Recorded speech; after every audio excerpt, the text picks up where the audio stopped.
दोस्तों आज हम एक ऐसे क्रीचर के बारे में बात करने वाले हैं जिसमें 2018 में सभी की नींदें हराम कर दी थी। एक ऐसा शैतानी क्रीचर जिसकी बड़ी बड़ी आंखें थी, जिसका अजीब सा मुंह था और उसका नाम था मोमो।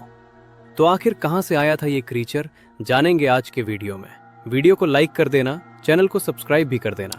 चलिए वीडियो स्टार्ट करते हैं। मोमो क्रीचर की कहानी शुरू होती है एक ऐसे चेहरे से जो इंसान जैसा होते हुए भी इंसान नहीं लगता।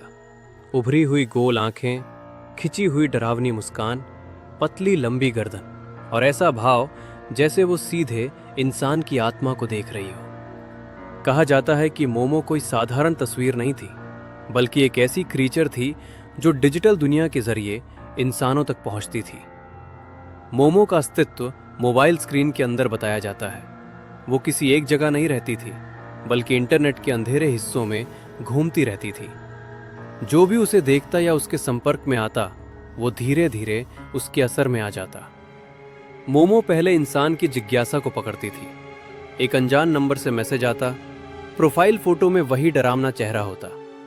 शुरुआत में मैसेज सामान्य होते, लेकिन कुछ ही समय में उनकी भाषा बदल जाती। मोमो इंसानों के डर को पहचान लेती थी। जैसे ही सामने वाला डर दिखाता, वो और आक्रामक हो जाती। वो नाम लेकर बात करती, घर के अंदर की छोटी छोटी बातों का जिक्र करती, जैसे वो सामने वाले को बहुत पहले से जानती हो। यही बात उसे और ज्यादा खतरनाक बनाती थी। ऐसा लगता था मानो मोमो सिर्फ स्क्रीन के अंदर नहीं, बल्कि इंसान के आसपास मौजूद हो। कहा जाता है कि मोमो रात के समय ज्यादा सक्रिय रहती थी।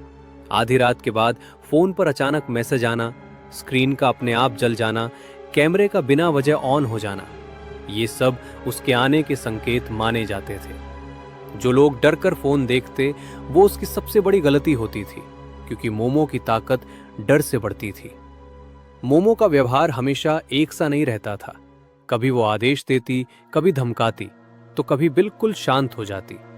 ये शांत रहना ही सबसे डरावना माना जाता था, क्योंकि इसके बाद वो कोई ऐसा संदेश भेजती थी जो इंसान के दिमाग को अंदर से तोड़ देता था।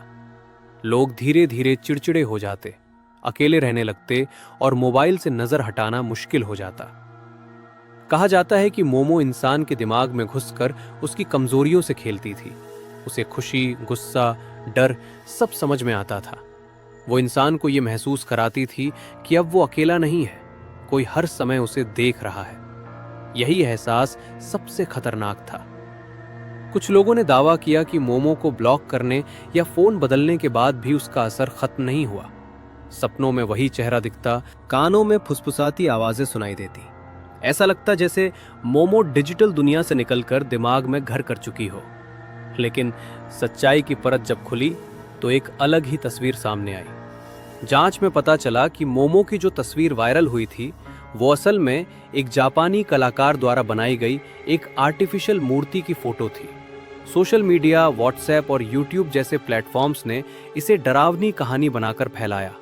कोई असली क्रिएचर, कोई अलौकिक ताकत या कोई रहस्यमयी एंटिटी कभी साबित नहीं हो सकी। असल में मोमो का डर लोगों के दिमाग में पैदा हुआ था। अफवाहें, फेक मैसेज, एडिटेड स्क्रीनशॉट और डरावनी कहानियां, इन सब ने मिलकर एक ऐसा माहौल बना दिया कि लोग खुद ही डर के शिकार हो गए। मोमो कोई जीव नहीं थी, बल्कि इंटरनेट पर फैली हुई एक कल्पना थी जो इंसानों की जिज्ञासा और डर से जिंदा रही। इसलिए पूरी कहानी का सच यही है कि मोमो क्रिएचर कोई वास्तविक राक्षस नहीं था, बल्कि इंटरनेट और सोशल मीडिया पर फैली अफवाहों का नतीजा था। डर असली नहीं था, असली था लोगों का विश्वास, जिसने एक तस्वीर को खौफनाक कहानी में बदल दिया। तो दोस्तों, आपको क्या लगता है, मोमो क्रीचर के बारे में आपकी क्या राय है? मुझे कमेंट्स में बताना। चलिए, ये था वीडियो मोमो क्रीचर के बारे में। वीडियो अगर अच्छा लगा तो वीडियो को लाइक कर देना, चैनल को सब्सक्राइब भी कर देना। चलिए, मैं मिलता हूं नेक्स्ट वीडियो में, क्योंकि जहां राज है वहां आपका भाई राज हैकर है। Bye bye.